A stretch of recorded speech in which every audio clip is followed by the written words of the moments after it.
All right, welcome everyone. We are just waiting for everyone to roll in and the participant numbers to roll up. So bear with us for a couple of minutes and then we'll get started with the discussion shortly. But welcome from wherever you are. I think most of our participants today are somewhere within Australia. So for most of you, good afternoon.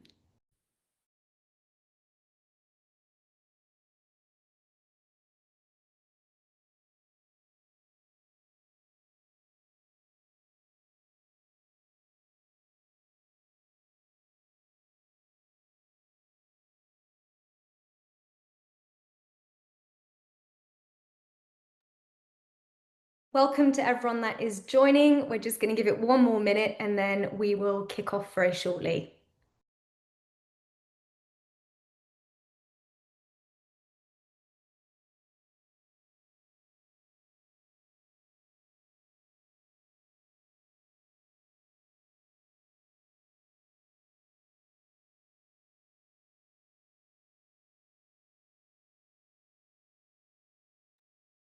All right, I think we will get cracking. So, good afternoon, everyone. Thank you ever so much for taking the time to join us today for our session on unlocking hidden talent pools. My name is Kate. I'm the head of talent here at Employment Hero. And at EH, we speak to small and scaling businesses every day. And the story is often really very much the same. They're struggling to find great talent even though the job ads are out, the interviews are happening and the pressure is mounting. And it's something that medium and larger businesses struggle with as well, but I think it's particularly pertinent at the moment in the SME space. So this session is really all about challenging the default settings of recruitment, looking beyond the traditional resumes, job boards, and even beyond very linear career paths. And today I'm joined by two amazing experts that are really leading work in this space, who I would love to kick off by introducing. So firstly, I would love to introduce Alex Goodenough, who is the General Manager of our Hero Foundation. The Hero Foundation is Employment Hero's social impact initiative, which empowers and supports people facing barriers to employment by unlocking job opportunities and helping employers hire diverse talent. Our mission is to unlock 1 million job opportunities for people by 2034. And then we're also delighted to introduce Charlotte Woolford. Charlotte leads the Career Comeback Program at CBA, which is an alternate pathway for people that want to join CBA, that bring in experienced professionals who've taken a bit of a career break for 2 years or more and are looking to return to the workforce. Ali and Charlotte, would you mind just briefly unmuting and saying hello? Hello. Awesome. All right, well, let's kick off. Just a little bit of housekeeping before we get into the questions. So before we get into the discussion, we've allocated time at the end of the webinar for your questions. Please type your questions down into the box at the bottom of your Zoom screens, and we'll get to as many as we can after the presentation. For any that we don't get to, we will endeavour to answer them after the webinar. And finally, today's session is being recorded, and the recording will be made available after the webinar has concluded if you'd like to rewatch any of it or share with anyone in your network. All right, so let's get into the discussion. We know from our latest recruitment sentiment survey that actually attracting talent has been identified by 60% of HR managers as a significant challenge. And we also know that retention in particular is a challenge.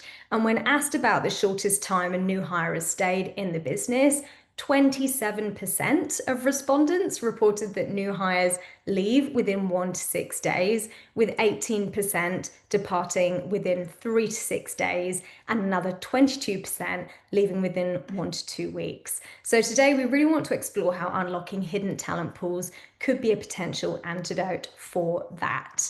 So, Alex, I would love to start with you. Can you share what it is we mean when we talk about hidden or alternative talent pools? And let's also cut straight to the chase. Why should an employer consider them?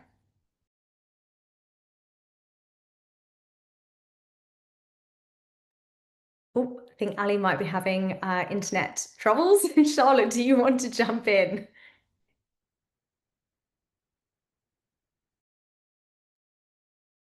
Oh, your audio. There we go. Thank you. So when we think of alternate talent pools, I think we think of talent who wouldn't traditionally come through a traditional recruitment process. So think of someone who might have transferable skills and quite different skills from the skills at hand on the job ad. Or it could be someone returning to work after a career break. It could be someone with no local experience. Really, when we think of alternate talent, it's talent that doesn't fit the traditional recruitment mold. So you might be hiring for a product manager in the tech space. Alternate talent would be someone who's potentially got no local experience, someone returning from a career break, or someone who doesn't fit the mold of that exact role title in that exact industry. Fabulous. Okay. And why should an employer consider those sort of alternate talent pools in your view? What are the potential benefits? Yeah, absolutely. So, in terms of why employers should consider them and the potential benefits, I'll start with a bit around kind of career comeback and the benefits that we've seen in hiring alternate talent. So, I think of the benefits being coming down to what are the problems we're trying to solve. So, the problems at CBA that we were trying to solve when starting career comeback, the return to work program for women, were really around one, the talent retention space but also the diversity of thought and diversity of talent within our team. So when we look at those problems that we were trying to solve, and what benefit it can bring to a business in terms of hiring alternate talent pools. I think the big one that's really stood out to us is the retention piece. So, as part of my previous role, I managed a grad program as well as career comeback, and it was just fascinating to see that after 5 years, we initiated the first program in 2020 for career comeback. After 5 years, of 42 that we had recruited via career comeback, 40 remained at CommBank, whereas in the grad space, from that initial intake when we hired talent in 2020, there were no grads actually that we hired in that year that still remained at CBA.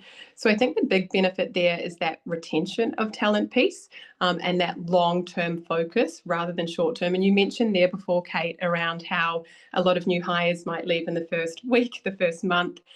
Often this talent might take a while to kind of get their feet, on the ground, and they might require a bit of extra support to get going. But that retention piece, I think, really speaks volume to why we should hire alternate talent pools. Another benefit of hiring alternate talent is that diversity of thought piece as well. So if we think of, hiring the same people with the same experience, we do the same that we've always done, we're going to get what we've always got. And in an extremely competitive business landscape these days, I think diversity of thought is even more important. And at CBA, we reflect commonly on how we need our employees and our workforce to reflect the Australian community and the customers that we're trying to serve. So I think the diversity of thought piece is a strategic advantage for a business, because the more diverse the teams we hire, the more diverse kind of outcomes we can have for our customers as well. Yeah, that's a really good answer. So you'd consider that there are actually some really good commercial benefits for an organization in addition to obviously the social outcomes that come with it as well. Absolutely. Yeah. And do we know, out of curiosity, because that was one of the stats that we found in the recruitment sentiment survey, do you know why it is that retention is so much better or stronger for candidates from those alternate pools? Because it's something that a lot of organizations are struggling with at the minute. So it's super interesting. Yeah, absolutely. I think retention is high for a number of reasons. One, often this talent just needs an opportunity. And when they have an opportunity, they are so grateful for that opportunity that they tend to stay longer term. An example of this is we hired someone on our career comeback program who had incredible experience as a software engineer in India. She'd had no local experience and had been working as a parcel officer in Australia Post for a number of years because she couldn't find local experience. For her then to have the opportunity to come to CBA, yes, of course, there was some initial training that was required in getting her up to speed. She will remain, I believe, very loyal to CBA for giving her that opportunity. So I think it is a short term, it is a play for a long term gain here. And of course, this talent might take a bit of time to get up to speed, but that loyalty, I think, is really key in terms of why they tend to be retained. Yeah, awesome. Thank you. And I'm curious to know from your perspective, as someone that's seen a lot of candidates from these sort of alternate talent pools, Why do you think it is that so many of them maybe get missed, even though they're very talented, by a traditional recruitment process? Yeah, absolutely. So I think traditional hiring filters, they're designed for efficiency, not possibility. They tend to screen out non-linear candidates who don't fit the narrow mold and miss capable people. And if that's currently working for you, a traditional hiring method, then absolutely go with that. But I think there are a lot of benefits to kind of opening up the sphere to potentially assess talent who might not fit the mold. Some of the key reasons I think they get left out is I do think a lot of candidates self-select out. So there's some stats out there that show that men apply when they meet around 60% of a job's requirements, while women often won't apply until they meet 100%. Given women are 50% of the job market, I think this leaves out a lot of potential talent for the role. Something we've really seen, which has been fascinating with Career Comeback, is that often traditional roles equate to full-time roles. But as I said, the job market's roughly 50% women, and research indicates that around 50% of women aged between 30 and 60 do preference part-time work over full-time work. So this is a big disconnect. I actually did look on Seek in preparation to this and saw that of the product manager job title, there's over 1,500 full-time roles posted, but only 11 part-time. So that's 0.0% of total roles, and that potentially misses out a large part of the talent landscape there. I think hiring part-time in that realm has been really successful for us because it's allowed us to access executive level experience. You know, a former general manager might want to return at a manager or senior manager level, and are willing to negotiate on salary and on title for that flexibility. So that's another consideration in terms of why people are missing out on traditional recruitment methods. I also think we do, of course, have a bias toward linear career paths, and we focus on the short-term needs, kind of who can do the job today rather than long-term potential. I think the bias there really undervalues candidates from alternate pools who may require a learning curve, but often, as we've discussed before, offer really high loyalty and growth. An Adam Grant quote that I love as well, which I wanted to share, is that talent is evenly distributed, but opportunity is not. So often there's an over-reliance on credentials, you know, have they gone to an Australian university, or job titles, and often this talent has gone to an Australian university or had these impressive job titles because of their own internal networks. And I think if we think of the fact that talent is evenly distributed, people just might have not had the opportunity to showcase that yet. So in summary, I feel like traditional recruitment is efficient, but it can be exclusionary. But this kind of hidden talent does tend to outperform in the long term traditional hires on key metrics, as we've discussed, such as loyalty. And we've really seen that through Career Comeback as well. Yeah, awesome. Thank you so much for sharing. And Ali, is there anything that you'd add to that based on the work that you've done with various partners and various candidates through the Hero Foundation? Yes, absolutely. And thank you for your patience, everyone, whilst my internet just disappeared for a moment there. But listening to Charlotte talk, it just resonates so strongly with everything that we are seeing through the Hero Foundation. So I think, just wanting to touch again on the strategic side of looking at this sort of broader talent pool, or hidden talent pool, as it's been referred to, which is such a diverse group. So there's no kind of just one size fits all. But I would really touch on some of that, what can it mean for your business? And so that, the reduction in some of the hiring competition, because as Charlotte mentioned, people are often self-selecting out of even applying. So you might not even be seeing these candidates come through. Again, there's just so much data across some really, reputable organizations like the McKinsey group or Accenture, Stanford University, that talks about loyalty and retention when it comes to people who have really struggled to get into the workforce.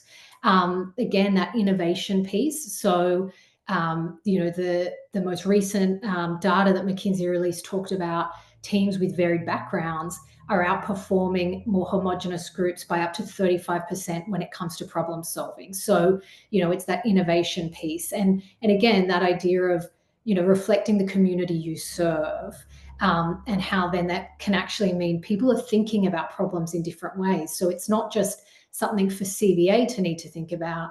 any kind of organization that serves its local community in some form or another is serving a diverse community. And then also I just think that, a practical filling roles faster. So often these cohorts are unemployed or underemployed. So, the time to kind of get into a role is often much quicker. And obviously Hero Foundation is looking to support that by really shortlisting talent and sort of getting you options quite quickly.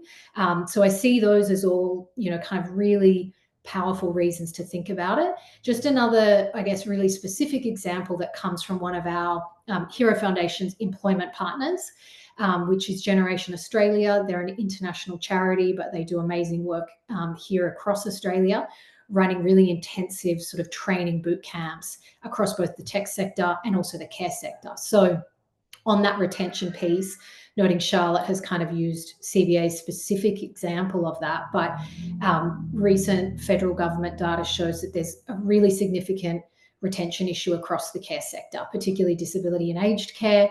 Obviously, these are incredibly demanding jobs, and appreciating that people need breaks from it. But at the current point, I think it was earlier this year, those sectors are facing an annual turnover rate 25% higher than the broader workforce. So that's coming at a really significant cost to employers. And it means that when a job goes out, there's a lot of applicants, but then that turnover is so high. And I just wanted to compare that to our partner Generation Australia, who run disability and aged care programs.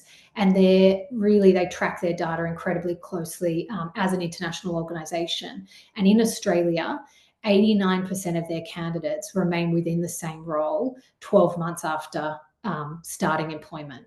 So just the contrast there in retention, and coming back to the points that Kate and Charlotte have already touched on, it really is around the loyalty of being given a chance and the power of feeling very committed and motivated to make the opportunity work, I think is very difficult to hire for, beyond just, really going, okay, who's out there that may not have been told yes before.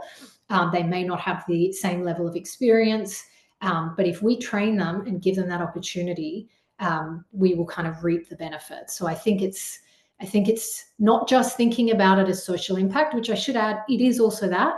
I think for your own employee value proposition, we get a lot of feedback. We've, already placed candidates into roles, and organizations and the staff within them feel quite engaged, and they feel like it reflects their company well. So that is a positive in of itself, but goes well beyond that. It's quite strategic in terms of workforce management.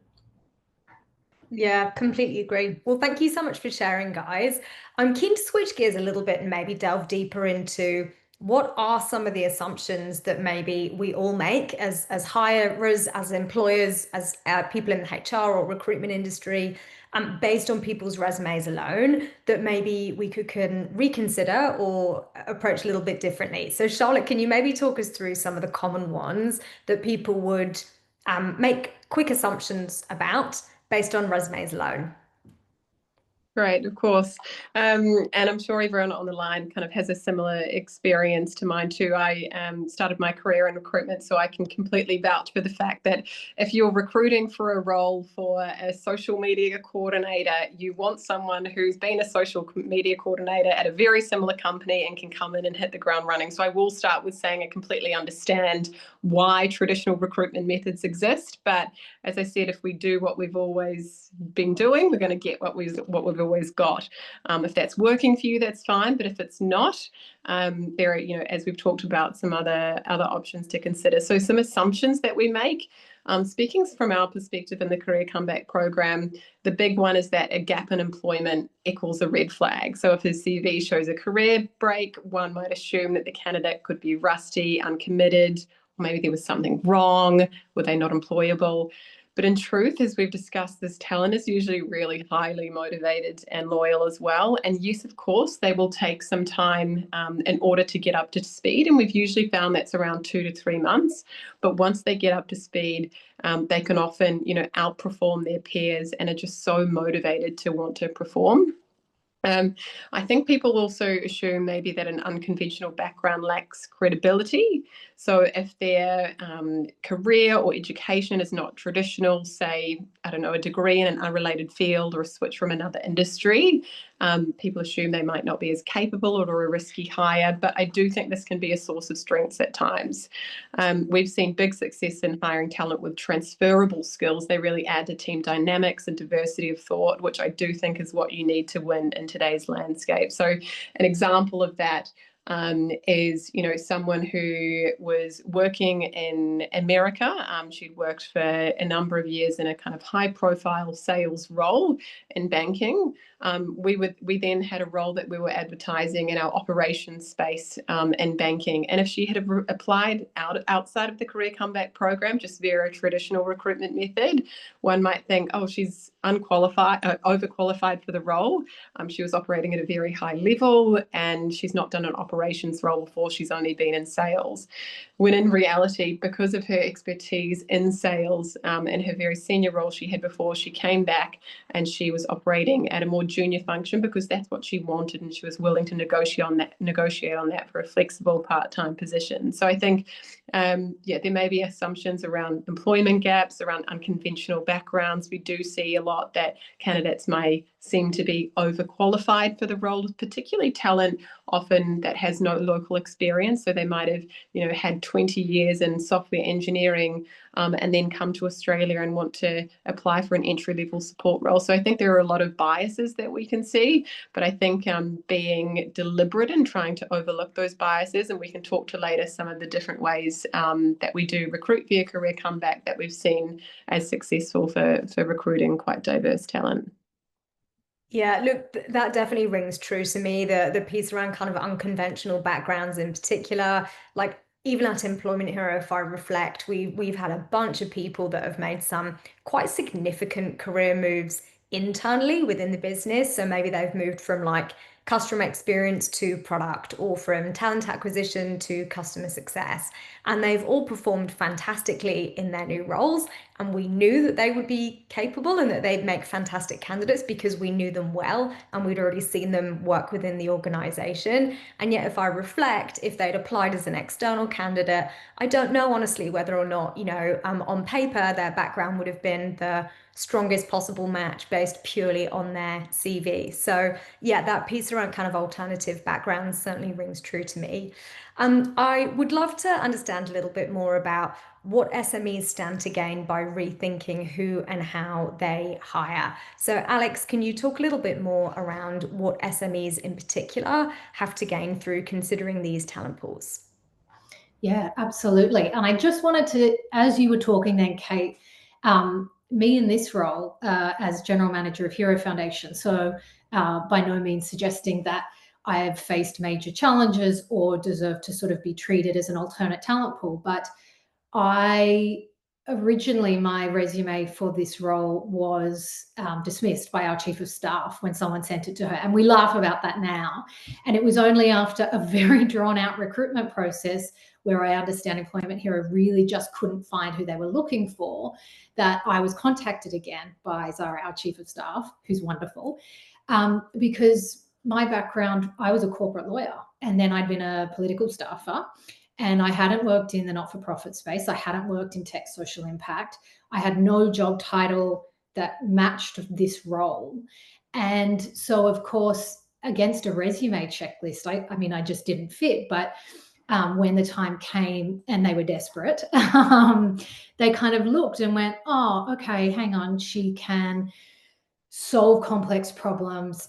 She can work independently. There's a lot of kind of skills in analysis and report writing and the ability of managing, complex or senior stakeholders and, working perhaps with minimal resources under time pressure and moving fast because, that's what this role needs and really building Hero Foundation. But I wasn't a first pick and I didn't match. And so I think it's such a live example of that kind of the skills-based hiring and really the long-term investment. So I just wanted to touch on that because I actually, I think it's really, it's kind of a very real example of that.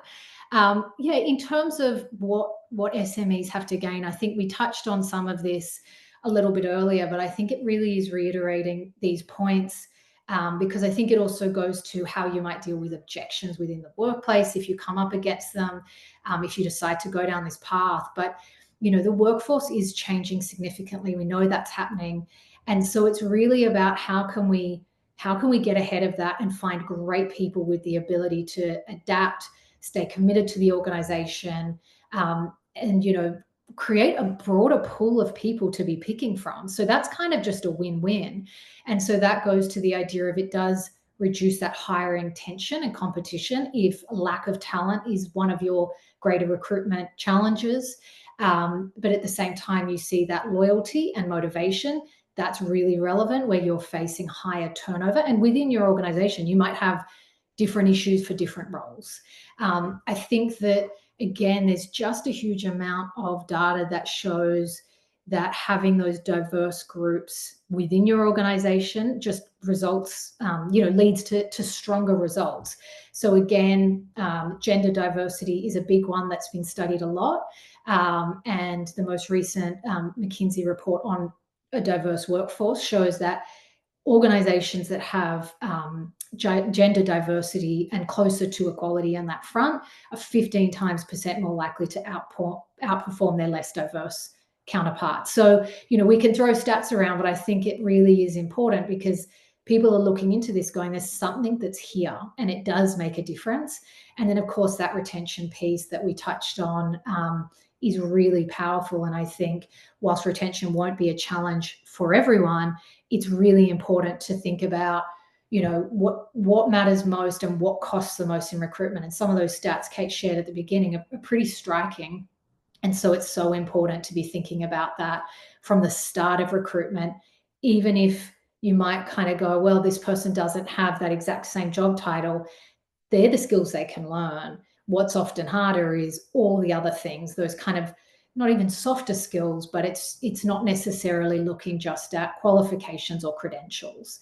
And I suppose the final point, that just to really drive home how powerful kind of looking at some of these alternate talent pools and hidden workers can be. There was a huge study done out of America from the Harvard Business School, which actually found that across reporting of the thousands of companies, not just in America, but across Europe, that the hidden workers were reported by executives as outperforming kind of mainstream recruits across all areas of attitude, work ethic, productivity, engagement, attendance, and innovation. So, this isn't just retention. There's just a huge number of wins for your organization to be thinking about. How can we be bringing in people that are potentially being overlooked elsewhere?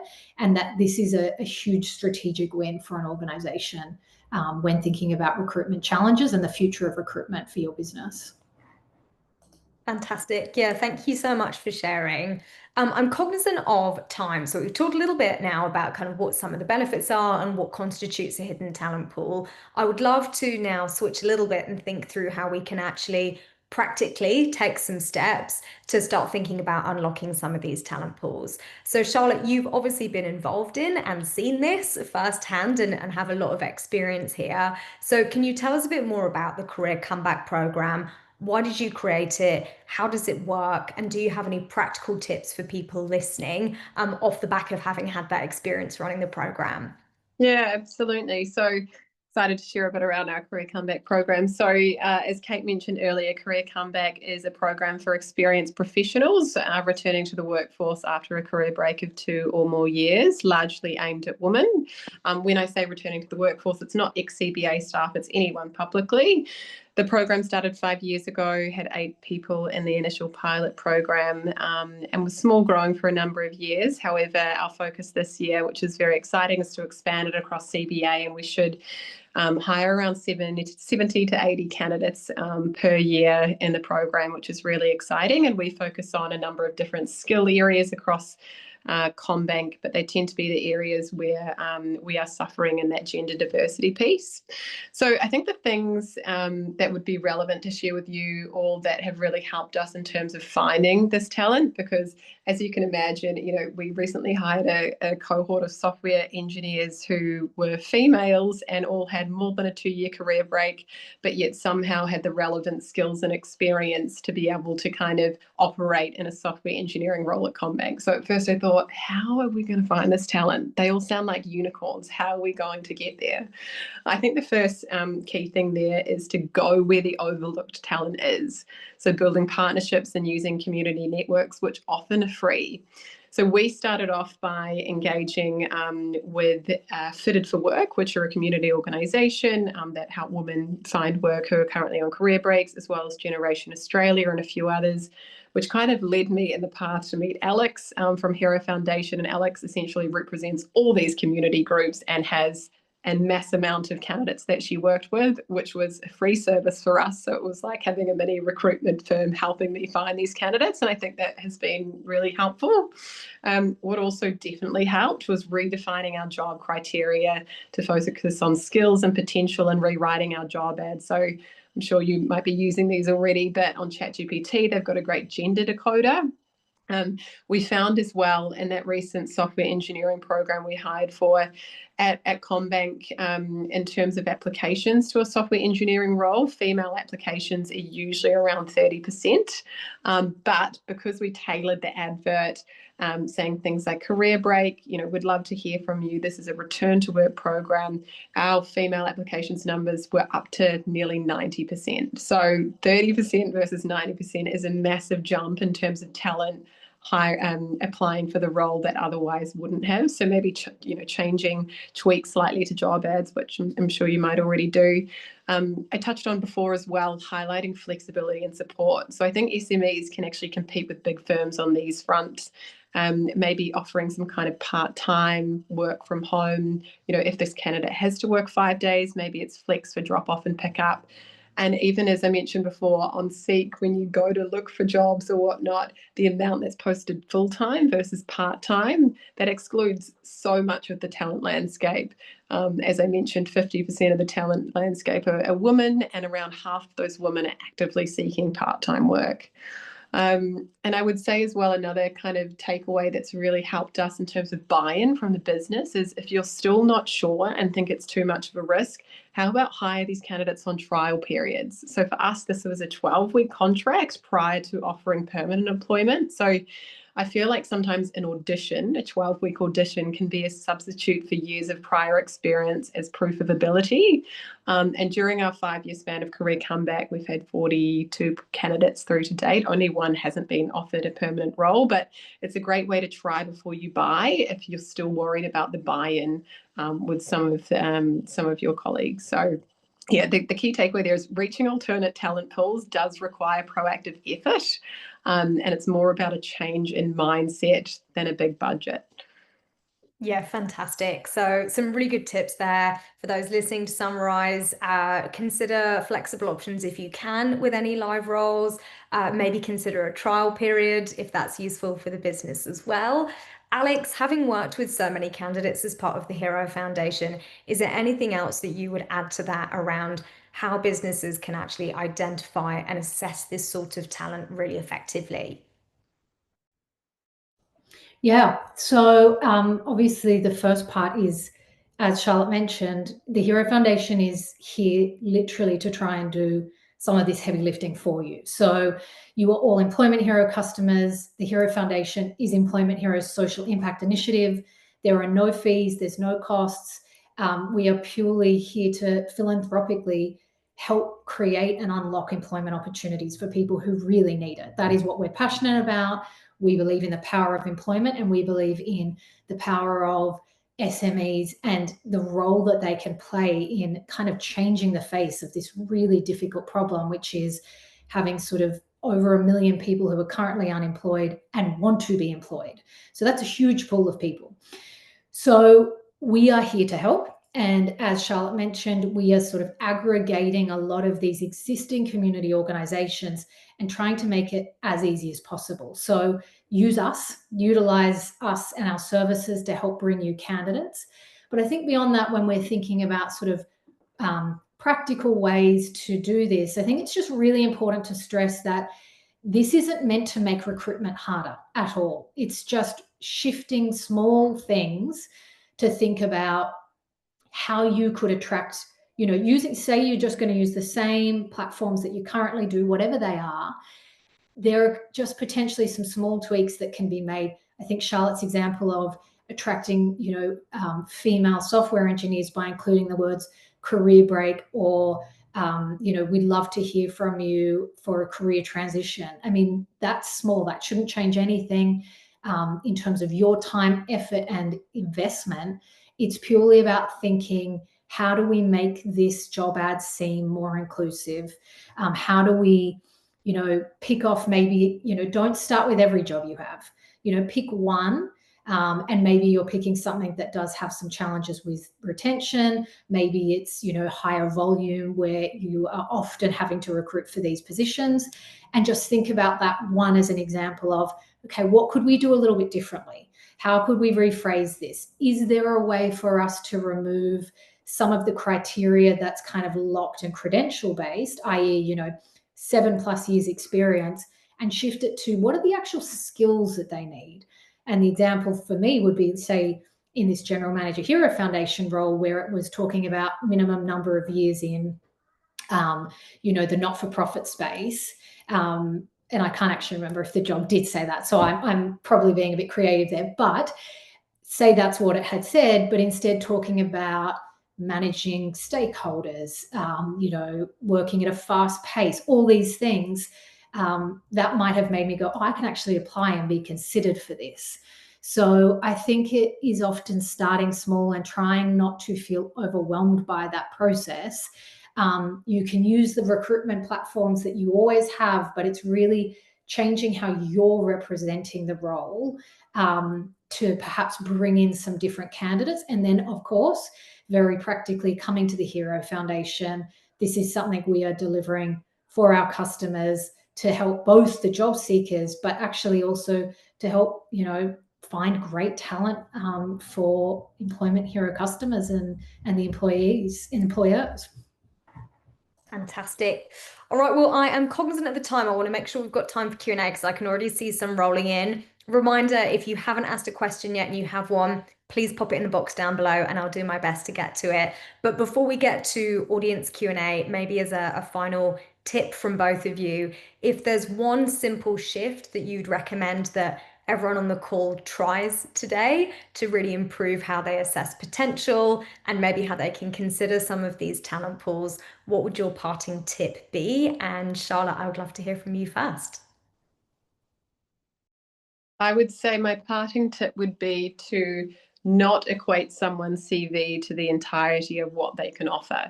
And I think too often we limit our view of someone to the experience that they have on their CV. And we found that all too many times with Career Comeback as well. And someone's ability to write a CV does not equate to their performance and role. So thinking about different ways that we can assess talent that isn't just CV related, whether it's saying, instead of a CV, if you want to send a 2-minute video introducing yourself, that could bring more of the human to the role rather than just a CV. So that would be kind of my parting tip, that unfortunately someone's ability to write their CV does equate to their employment outcomes a lot of the time. And I think this disadvantages a lot of minority groups, including women, who aren't as confident in our abilities, aren't as happy to talk about everything amazing we've done. So really, trying not to limit your view on someone to their ability to write their CV. Fantastic. And Alex, final tip from you. I was going to talk about something similar. So instead, I'm going to shift it back to what can the hiring manager do? And that is, you can control the job ad. So start really simple. It just doesn't have to be overwhelming. Really, really challenge yourself to go, are these qualifications and credentials essential? Of course, there are going to be roles where it is, right? And I think we need to be realistic about that. But where it's not, say like a customer service representative or, certain care roles, it's preferable, but is it essential? Like, how can we just open that up a little bit, and just think about the skills that really sit behind, like what actually makes someone in this job successful, rather than simply using, a tertiary education or levels or years of experience as the proxy for they will be successful. So really just take one role, even if it's just one role in the next few months, and go, how could this be positioned differently? And sorry, I am going to add one more just because it comes up so much with our Hero Foundation candidates. Obviously, time is precious, and so it's very hard. You can't know about someone or their reasons or their life experience, but the assumptions that can come from a CV and then the job that someone's applying for. So we have a number, particularly some of our migrant communities, both men and women, who when they've arrived in Australia, they are looking for flexibility is sort of their priority because they're settling their families, they need that. So that overqualified piece that they just get again and again, and it's so tricky because they can't take on a really senior role right at this point in time. So again, if you've got a role in mind where you're open to, well, why would someone with that much experience be applying? Just try and bring that human in, that human element of, okay, well, what could their story be? And actually, we're getting a great resource at a much lower cost, but they'll be incredibly grateful for the opportunity. And I think just taking that mindset of that all of those skills and motivations and life experiences are invaluable, and that will bring so much more to a role often than just the fact that someone has already done that role at a different company in a similar industry. So they're my parting comments and tips. Fantastic. All right, well, let me get into the audience Q&A. I'm just going to read them out in the order that they've been submitted, so it's nice and fair. Thank you so much for sharing your experiences. I'm really supportive of this type of recruitment. My question is around SMEs, especially not-for-profits, who often have limited resources. Without the funding or time to invest heavily in training, how can smaller organizations still make inclusive recruitment approaches like this work in practice?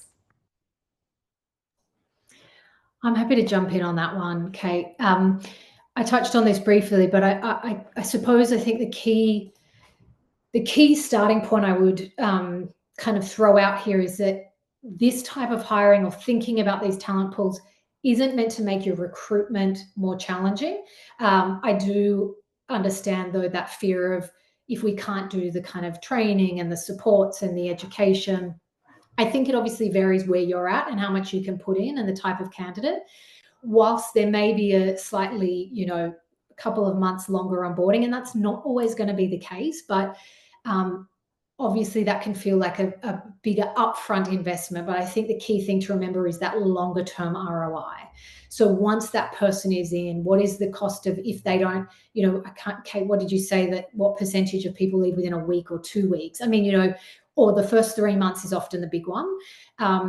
So it's looking at it as a long-term investment as well, and noting that not everyone will need the same level of kind of support through that.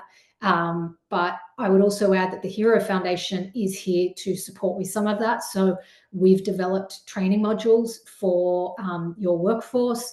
That's, if you make a hire through the Hero Foundation, that we want to help support you. And we're looking at other ways and learning about, okay, well, how can we support customers if they hire through the Hero Foundation? So, that remains, the Hero Foundation is still very young. And so we want to work with you and understand how we can support you in that. But I would fundamentally say it's that longer term investment, and it's not actually designed to make recruitment or onboarding harder. It's really actually about getting a kind of longer term investment that will save you money and time in the long run. Fantastic. The next question is, who and how should we get in touch with to explore the Hero Foundation? Yes, wonderful question. I'm glad you asked. Thank you. That would be myself. So very, very rapidly, what the Hero Foundation will be moving towards is actually having our candidates in product. So you will be able to sort of self-serve, look through our candidate pools, kind of understand where people are located, what are their skills. We are not quite there yet. So, within the next few months, that feature will be available. We'll communicate that with all of you when it's ready. For now, it is kind of coming through the team, primarily through myself, and I can support you then with understanding the candidates that we have and what you're looking for, and kind of helping with a short list and seeing if we've got someone that might suit your needs. So we will provide all of that after the webinar, which is effectively, we have our website. You can send in through a query form, or of course just come directly through to email myself or the Hero Foundation email. Yeah, so we'll make sure to include that in the post-webinar email so everyone knows how to get in touch. Next question is it okay to use your standard hiring process when hiring from an alternative talent pool, or will adjustments need to be made? How can I make sure I get this part right? Charlotte, do you want to have a jump in on that? I feel like you've got some good Practical insight. experience. Yeah, absolutely. I think it really depends on the role that you're recruiting for, and the candidates that you might be interviewing. So what we do via Career Comeback is we always ask candidates up front, once they've applied for the role, do you need any kind of adjustments? Is there anything we need to consider when you do come to interview with us? So I think taking it on a case-by-case basis is important there to make sure it's as inclusive as possible. Yeah, it really depends on the role that you're hiring for and the candidates that you see as well. Because I think as well, going into recruiting for the program, I kind of had an assumption that a lot of women, if they've had the longest career break we've had is 22 years. We actually have this amazing success story of the first ever job share we had in this area of our business, this kind of area that was a very male dominated area, and we have females, one with a 22-year career break, one with a 19-year career break, came into job share that role position. And I think the assumptions that I had made prior is that these candidates might need a bit of adjustments, that the interviewers might need to, talk a bit slower and be a bit more flexible and kind. But in reality, these women, like this woman who'd had 22 years off, she'd had 5 kids. She'd had a lot of non-for-profit work, a lot of charity work that she'd done. She was ready to hit the ground running, and she was confident, she was vivacious. So I think I used to think of this talent as, slightly underconfident. And of course, there are times when this talent is, but I think rather than assuming that they might not be as capable or vivacious as a regular recruit, just asking them what they might need, because everyone has very different reasons for career breaks and whatnot. So I think making sure to ask the candidates what they might need. Yeah. So maybe a practical way to introduce that then might be, if you're emailing a candidate to schedule that first round interview, perhaps have a question in there that asks whether or not they would need any adjustments, and if so, to let the member of your team know, whether it's a talent acquisition professional or otherwise that's doing the scheduling. Yeah. Fantastic. We've got time for a couple more, and they're still rolling in. I would be excited to partner with candidates from alternative talent pools, but I'm nervous to make mistakes, say or do the wrong thing. How can I make sure I avoid this?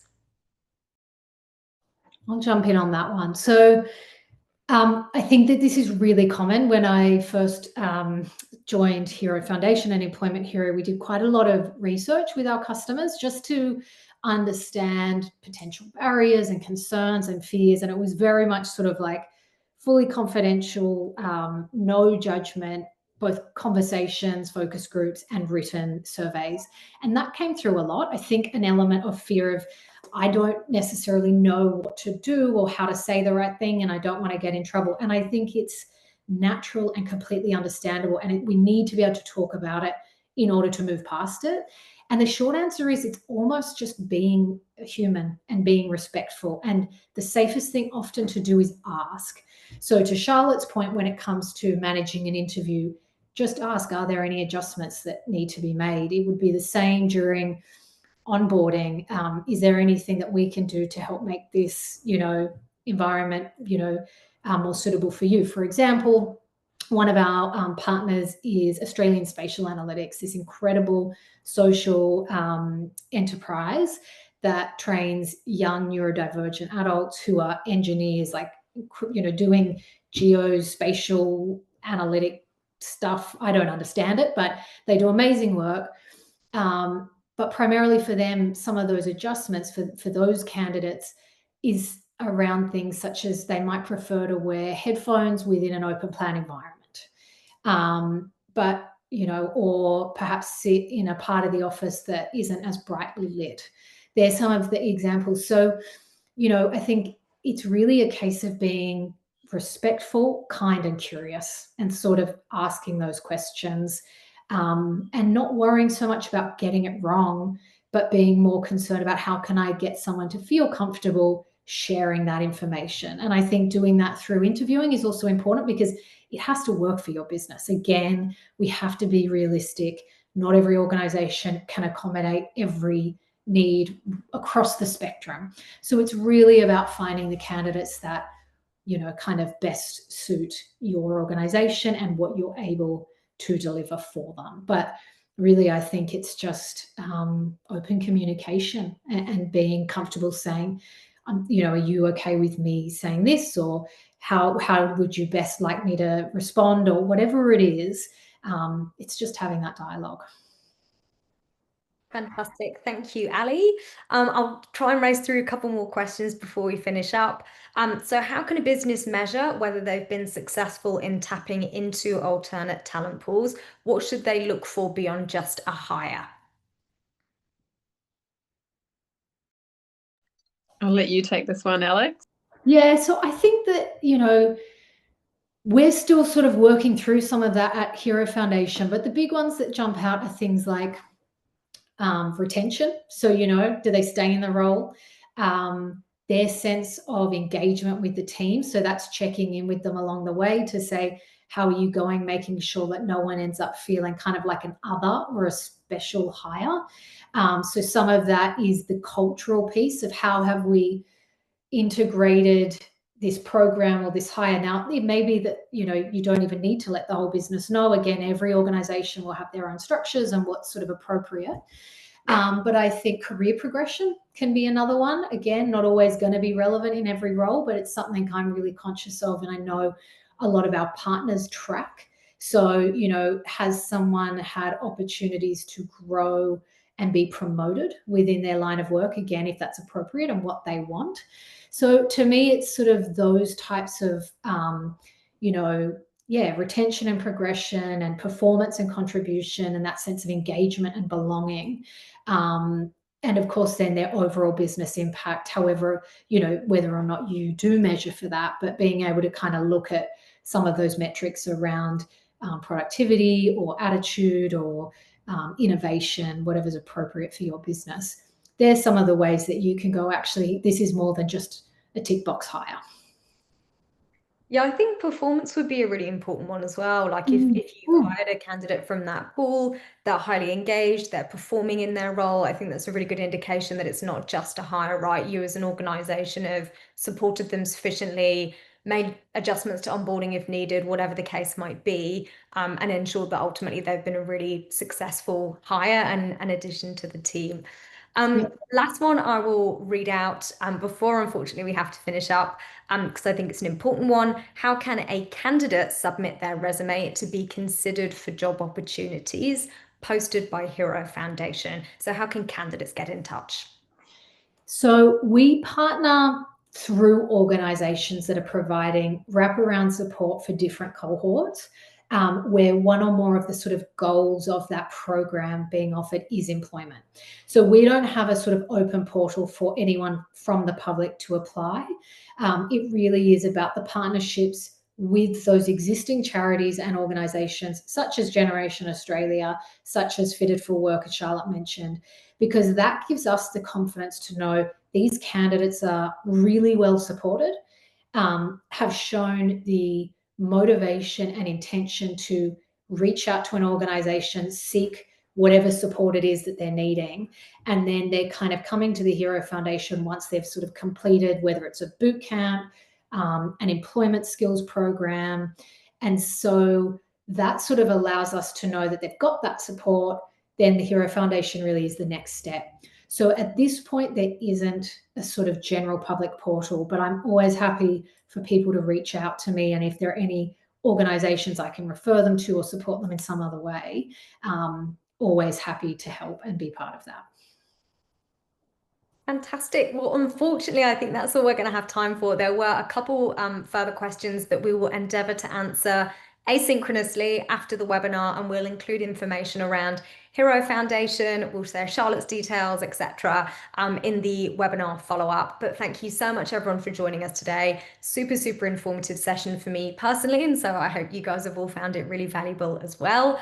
I will highlight that a survey will automatically launch after we end the webinar, and we would really appreciate it if you took a moment to please fill it in. We'll also be sending out some additional resources, as I've touched on, along with the recording. So if you'd like to rewatch, or if you would like to share it with someone, you are more than welcome to do so. Just wanted to finish up by saying a huge thank you, Alex, for taking the time to chat with us, and also Charlotte as an external guest. Really, really appreciated it, and was so wonderful to hear your insights. Thank you so much, Kate. Thank you. Thanks, everyone. Have a wonderful afternoon, and keep an eye out for the post-webinar email. Thanks, everyone.